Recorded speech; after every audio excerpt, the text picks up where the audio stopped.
Hello, baby girl. 8 pounds na bata to.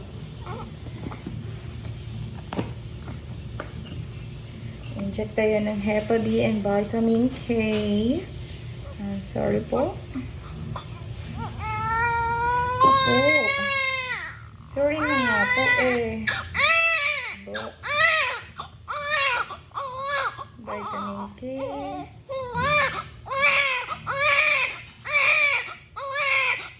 Tapos na. Nakasiyak. Okay, babalutan ka na at ililipat ka na pinami. Excited na ang iyong kapatid na makita ka. Yeah, ang tubo. Laki oh. Apo.